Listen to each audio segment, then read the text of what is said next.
So YouTube, it's a breaking takes on. I'm back for to it. Make sure you like, comment, subscribe. Make sure you always watch the full video.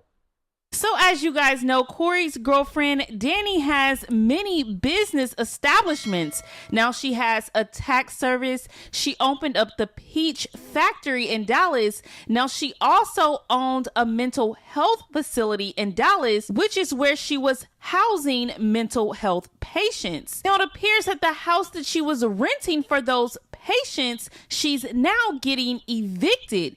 It states that she has a 3-day notice to vacate for non-payment of rent. You guys remember Corey was also evicted from his apartment in Miami for non-payment.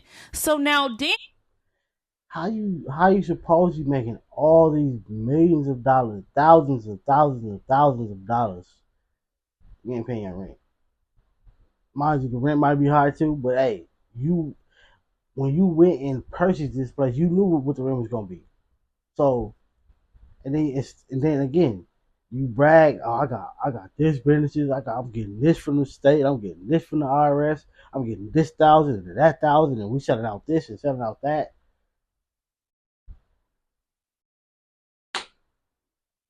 goes onto Facebook and she posts, "I'm just like my man. One of the facilities, Chance to Change, wasn't meeting the goal, so I'm closing that one.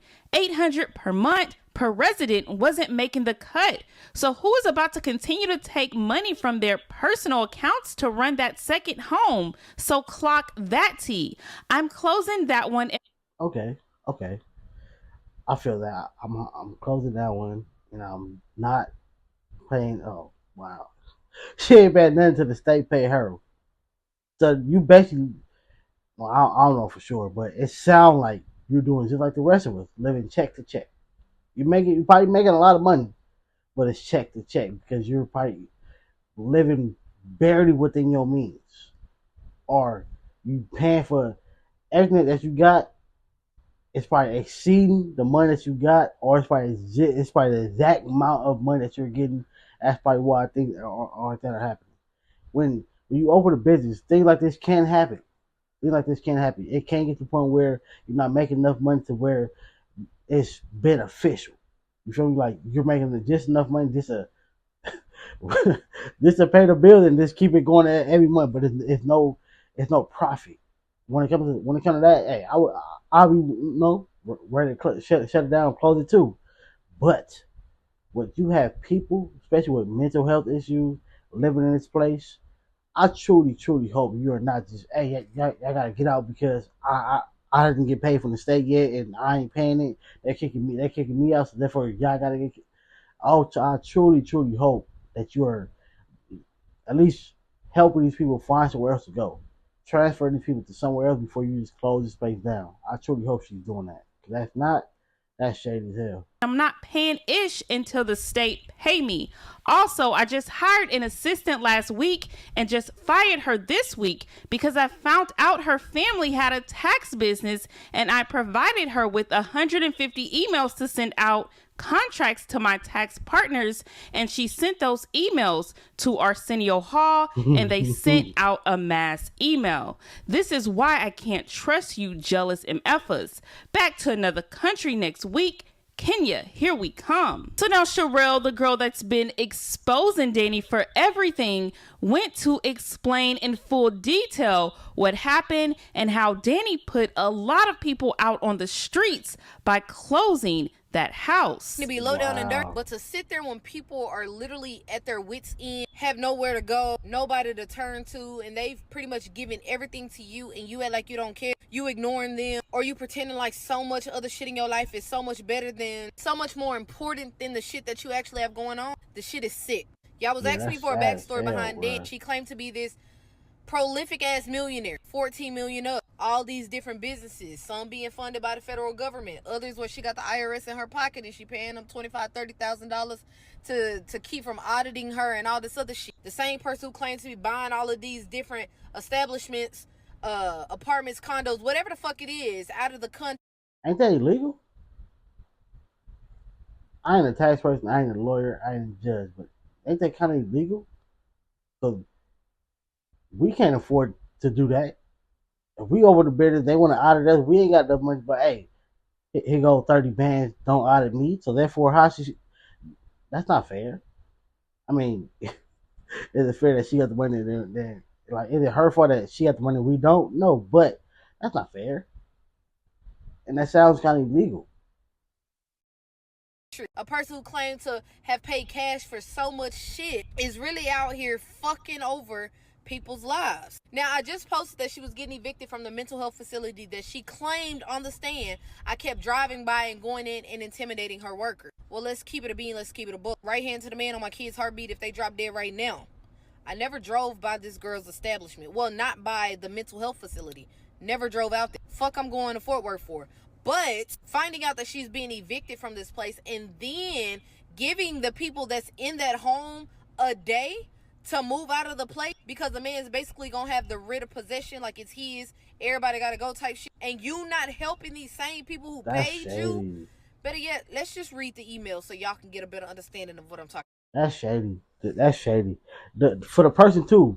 For the person, like, if you know that, all right, she ain't paying you, you know for a fact that she's having a mental health house or whatever, and you actually know that it's actually real patients there. Somebody got to show some type of human decency. You ain't got to show it to her, but show it to these people. Like, all right, she's not helping y'all, so I'm gonna try to figure out how to help y'all. I don't know how we gonna do it, but like, come on, bro. Like,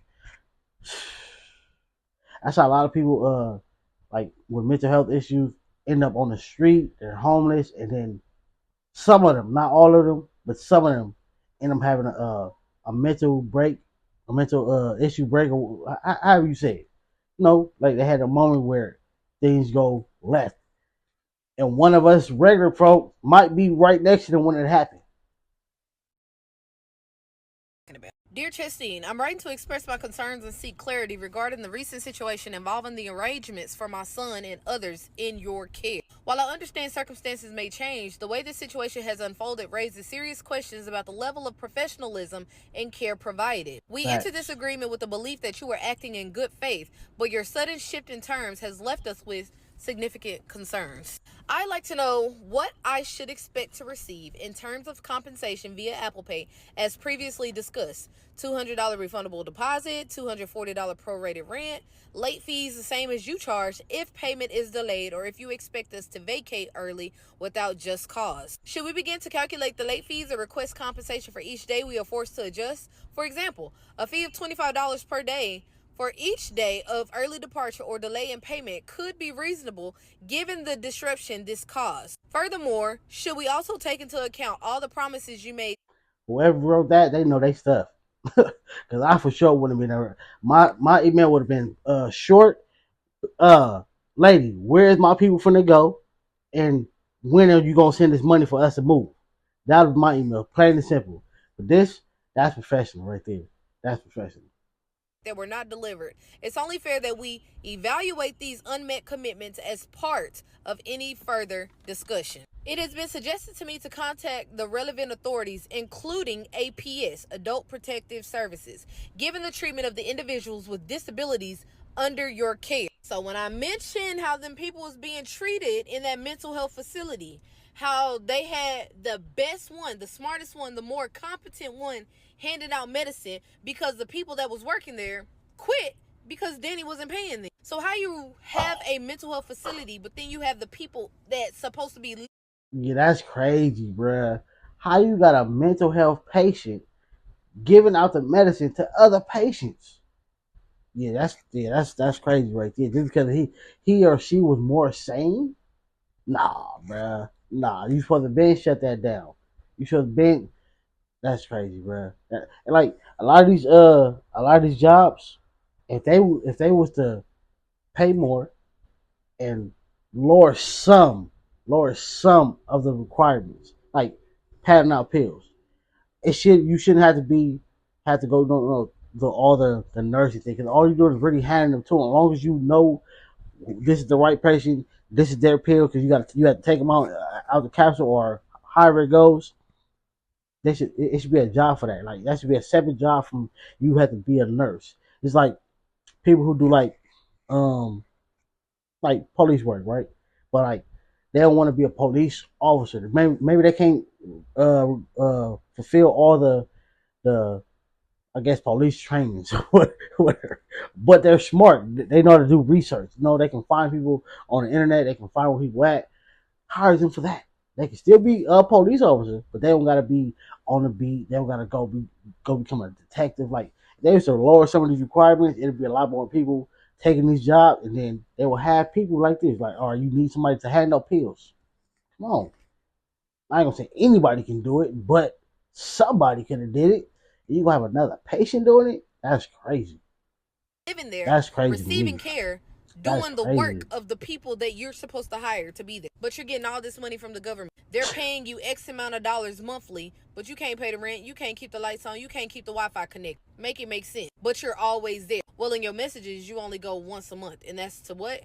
Collect money. Okay. Additionally, a report to the Better Business Bureau and other professional bodies has been recommended. However, this is not a step we want to take lightly. Our intention is not to harm you or your reputation, but rather to help you make better, wiser decisions that align with integrity and professionalism. This is your opportunity to correct course and demonstrate the compassion and fairness that these individuals deserve. We want to support you in building a better reputation and improving your practices to truly benefit those in need. It is our hope that you can see this as a lifeline and an opportunity to act with integrity. There are serious ethical concerns about profiting from the vulnerability of others. Facts. I sincerely hope this is not the direction you are taking. We are all here to serve and support one another, not to exploit those in difficult situations. Facts. What is your goal in this? Is it purely financial? If so, at what cost? Do you feel at peace with the choices you are making? I pray that whatever you sow in kindness and fairness will prosper. But I also pray that any actions that take advantage of others will not succeed. It's never too late to make a change, and I hope you will consider taking the steps necessary to correct the situation. I look forward to your response and to working together in the best interest of all involved. And if you're a bit confused, let me break it down for you. In layman's terms, this girl was receiving money. She was receiving money for the people that was living in the little mental health home. Not only was she receiving money, people that was over, like guardians or whatever, that was over the people living in that home, some of those people were paying her money via Apple Pay. But the problem arises when they're already receiving money for you to be able to take care of rent, to take care of utilities, to take care of whatever it is that those people need, and you're not doing it. And now those people have to try to figure out, where is this person going to go? Where am I going to send my son? Where am I going to send my brother? What other accommodations can I think of on the sly? Because you are taking money August and September, but you're not paying the rent. And here we are at eviction, and you're putting us in an uncompromising situation to where we gotta disrupt our life and figure out what the fuck is going on because you can't uphold your end of the bargain, if that makes sense. You're very unprofessional. Yeah, in layman's term again, let me break it down to y'all more simpler terms. You say you live in an apartment, which most of us do. The people who own the apartment are not y'all paying rent, we paying rent, and then they're not taking that money to go pay the bills, go pay the light bill, go pay the gas bill, go pay, or we pay our probably more like you pay our I pay my gas bill, so more like you probably pay yours too. But some apartments pay it for you. So therefore they say they're not paying the bills with your rent money. And then they just say, oh, you know what? I'm gonna just shut the whole thing down. Where we supposed to go? We've been paying you for months and weeks and years. What are you talking about? You shutting it down. That's basically what she did. You don't like to communicate, and I feel like you're taking advantage of those who seem less fortunate to you. You're in this solely for the money. You don't give a fuck about anybody in your facility, because if you did, you'd be trying to rectify the situation professionally versus me consistently having to reach out to you to figure out a resolution to the issue. That's what's going on. And it only gets worse. 6,000 emails I gotta send out to a bunch of people, which is so crazy, but this shit is sickening. This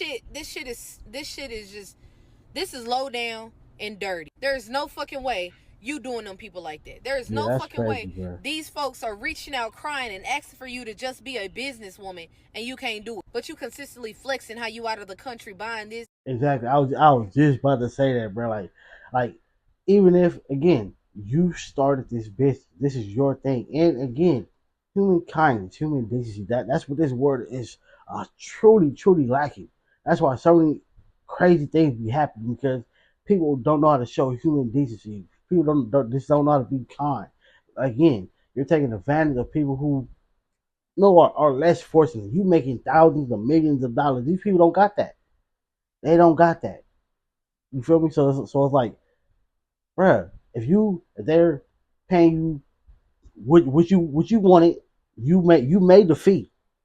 When you open a business, you have you selling something or you're giving out a service, you have a fee. Your fee is this amount of money, so therefore everything else is on you. They paid you what you wanted. You were charging $800 a month. They paid you $800 a month. If you needed to go up, you should have either sent out an email, hey, prices or taxes or life is getting more expensive, so therefore we gotta up the price to $1,000, $1,200, whatever it is. You could have sent that out. Therefore, it could have been beneficial and things could have been paid. Obviously, you just showing that you truly don't care because that's what businesses do. Businesses do that all the time. I remember the small bag of chips was a quarter back then. You can get four for $1. Now it's like 75 cents, $1 for the small bag. Come on, man. They changed. Things changed. People upgrade the prices. That's all you had to do. Buying that, investing in this, investing in that, when you got shit here in the country that you need to take care of. But I digress. As it unfolds, I will come in untold. I tried to make that rhyme, it didn't. But so anyway. About a month ago, Dwayne shared with everyone that he actually purchased his first home. Now, in Dwayne's recent YouTube video, someone asked him the question, why did he purchase his home by himself when he's in a relationship with Nique? Now, this was Dwayne's response. They ain't got to do all that yet. Because I'm on there, I'm trying to see what it said. Oh, they said, I didn't see anyone ask this question, but how does buying yourself a home further the growth of you and your partner? Y'all 3 years in buying individual homes. I really wanted to answer that question. Me personally. Wait, before you even answer, I gotta stop putting time limits on people, bro. I gotta stop doing it. Stop putting people on time limit. Oh, y'all been together 3 years, so y'all should be living together. Why? Why does it matter? Why? I truly just want to know why. If y'all can answer that in the comment section, please let me know why. It's like y'all putting time limits on everybody just because this is your time. Oh, if we together for 3 years, we gotta be living together. If we together for 6 months, we gotta be married. If we together for 12 months, we gotta have a baby. That's your limit. That's your time. Stop putting time limits on everybody's relationship. I think, Nique wants her own house too, and I think she should have her own house because that's, as the individual, I think everybody should own something. She should buy a house for herself, her and her son, just to own. That don't necessarily mean, we won't have a house together. You own them. I'm not going to sit there and say, you want to buy a house with me? Because at the end of the day, say if we don't work out or something, she got 10 houses to choose from, and I got 7 houses to choose from to go to that we just been putting in this time buying separate. And we got 3, to pick between. Okay, yeah, we're not together no more. Well, let's, whatever, sell these 3 houses and split everything 50-50. That's the ultimate goal. Not to say that, not to be together, but that's the ultimate goal, to have multiple properties. Facts. I respect that, though. I respect it because, hey, like I said before, ladies, make sure you got something. Make sure I understand the man's supposed to be the provider. He's supposed to take care of everything. I want to pay all the bills, the rent, everything. But you still need to have your own money. You still need to have some type of business going. I don't care if you're doing YouTube, you're doing hair, you're doing lashes, you're selling clothes, you're selling shoes. Do something. Do something. Have something of your own.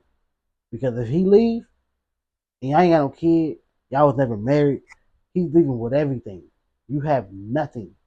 So make sure you have your own. So therefore, if push comes to shove, you're not sitting back. You ain't got to go back to your people's house. You ain't got to go live on your homegirl's couch. You ain't gotta go sleep in your mama's bed again. You ain't gotta go take you and your one or two or three kids to a hotel.